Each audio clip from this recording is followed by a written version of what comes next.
All right, everyone, this is Tim of Online Big Blue bringing you the best in New York Giants sports talk and entertainment. It's Friday. And what are we going to talk about? Well, we're going to continue to talk about the Giants because that's just what we do here. I want to remind everyone about the stream this Sunday at 12 p.m. Eastern Standard Time. We do a stream every Sunday, same time, 12 p.m. to 1 p.m. Eastern Standard Time. Hope you can join. We're going to talk about draft, talk about free agency, and we're going to talk about, of course, everything Giants. But I wanted to get into the draft again today. And I'm trying to stay away from the first round now because, you know, everyone has their speculations and the conjectures and everything else in reference to who the Giants should pick. And honestly, we have no idea what's on Dave Gettleman's mind. I love the people that say, well, I wouldn't be shocked if Dave Gettleman took a punter in the first round. Hey, you never know with Gettleman.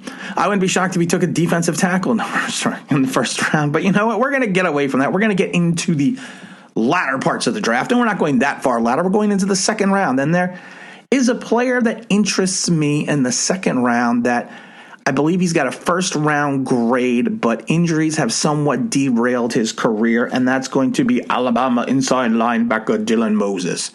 Dylan came in as the fifth highest-ranked recruit in 2017. You know, he came in with high expectations, Alabama, and I think that he's, I think he's reached those goals. I really think he has. I mean, you can't say he hasn't. I mean, he was second team all SEC on his sophomore season. He got injured in 2019 with the ACL, and he came back and played in 2020. Was he the same player that he was before the injury? No, but as we listened to him speak before the draft and everything else, and with the interviews, that he basically never fully recovered from the ACL, and he had been playing in pain all season. And then he also came out and said that I believe he tore his meniscus the third week of the season and actually played through that injury, and that was a game that he had 13 tackles in. So injuries are going to be a concern from him, and I think at one point in time he really did have a first-round grade talent. But I think those types of injuries and those types of, and that kind of red flag is going to be something that some teams are going to shy away from. But if you look at him, he has the ability to bounce back big time from injuries. Knee injuries are not what they used to be. I mean, and I never take a knee injury for granted if someone has an ACL, but they were not like they're not like they are now. What I had to deal with, I had knee injuries in the late 90s. You had an ACL in the late 90s, it was the kiss of death. You have an ACL tear now, you come back stronger most of the time. But a lot of players will tell you. It just takes some people a little bit longer to come back from that type of injury. And I think that Dylan Moses just may be that guy.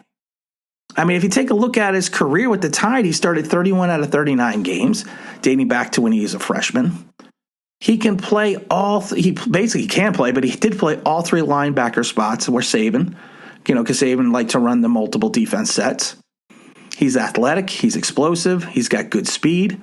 He's got fantastic lateral quickness. He is a sideline-to-sideline player. He's tough. I believe that he has the football IQ or the mental fortitude to process plays real time on when he's playing. In other words, I think he has fantastic football IQ. He's strong. He shows that he can work through blockers. Dude can mash at the point of attack. He's solid against the inside run, and he does a fantastic job leveraging gaps. And not always, but the majority of the time he makes the correct reads. He's also good against the outside run. And that's something you need to look at. And he really does, when he's playing the outside, take the correct angles. He's solid, I would say, in zone coverage, and he drops back well. But I think he's better in man-to-man coverage. I think he can mirror the backs quite well. He has that speed. I mean, he was clocked at one point at 4.48. And he should be a very good blitzer. And I think he can be used, Patrick Graham, in multiple sets. I think you don't just have to pair him with Blake Martinez on the inside. I think he's the kind of guy that you can put on the outside and play that outside linebacker position. I really do. I'm not sure what his height is. Some people say he's 6'3". Some say he's measured at 6'1". But he weighs in around 230, 240. So, I mean, I've never been, people get all hyped up about height with linebackers. I've never been a big guy. I've never been a guy that's like, well, your linebacker has to be 6'3", 6'4". No, I've never been that kind of guy. Ask Sam Mills. Sam Mills was like 5'11", 5'10". So, I mean, so I think that's, kind of overrated. But, with all the good things that he does, he wasn't really the same player coming back from the ACL. And like I said, the projections for that could be more of a long-term projection for him to recover, which I do not have a problem with. So, I did notice, though, if you watch some of his tape, he's got a little bit, if you watch his tape from 18 to then 2020, he's got a little hiccup in his step in 2020. And I think that's probably because of the fact that he's just favoring the knee because of the ACL. He's got a little hitch. He doesn't shift directions as smoothly. But again, I think that will be something that will come back to him over time. And once he starts not playing with the pain, and hopefully he does start not playing with the pain, he'll be able to get over that little hiccup. And I really do think, like I said, this kid is a banger. I mean, he is the kind of guy that, when you come back, he will level guys. And now does he always hit with that ferocity? No, he doesn't. But there's just something special about him.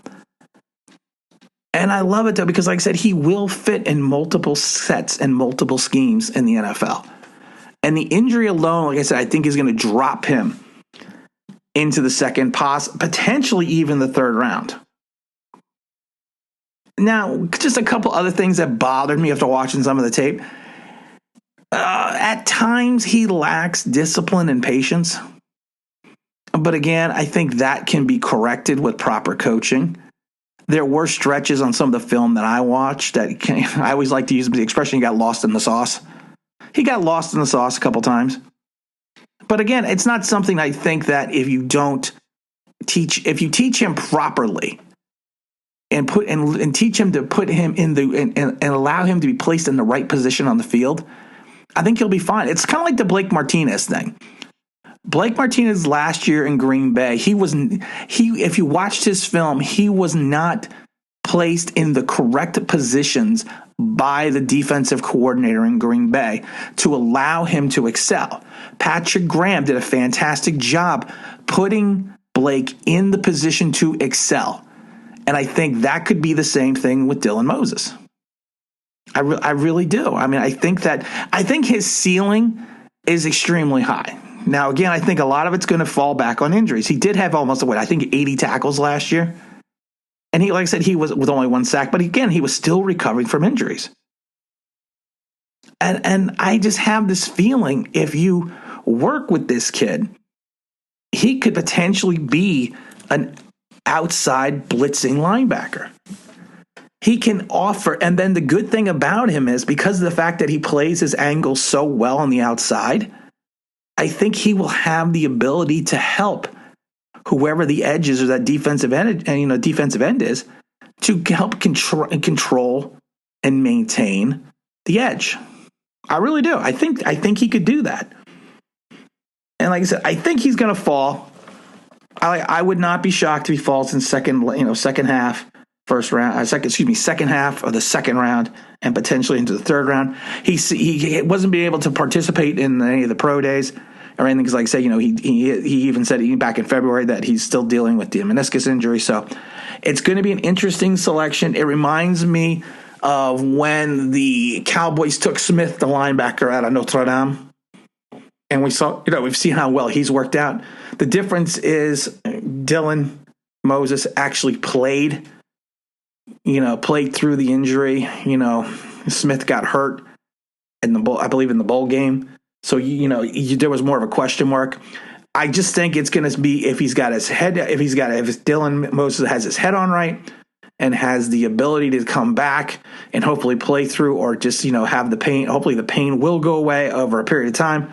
I think he could be a fantastic fit for the Giants in the later half, in the second round, or even the third round. And again, this is Tim with Online Big Blue, bringing you the best in New York Giants sports talk and entertainment. And as always, if you can maybe subscribe, if you can ring that bell, I think you know what it means. That'd be awesome.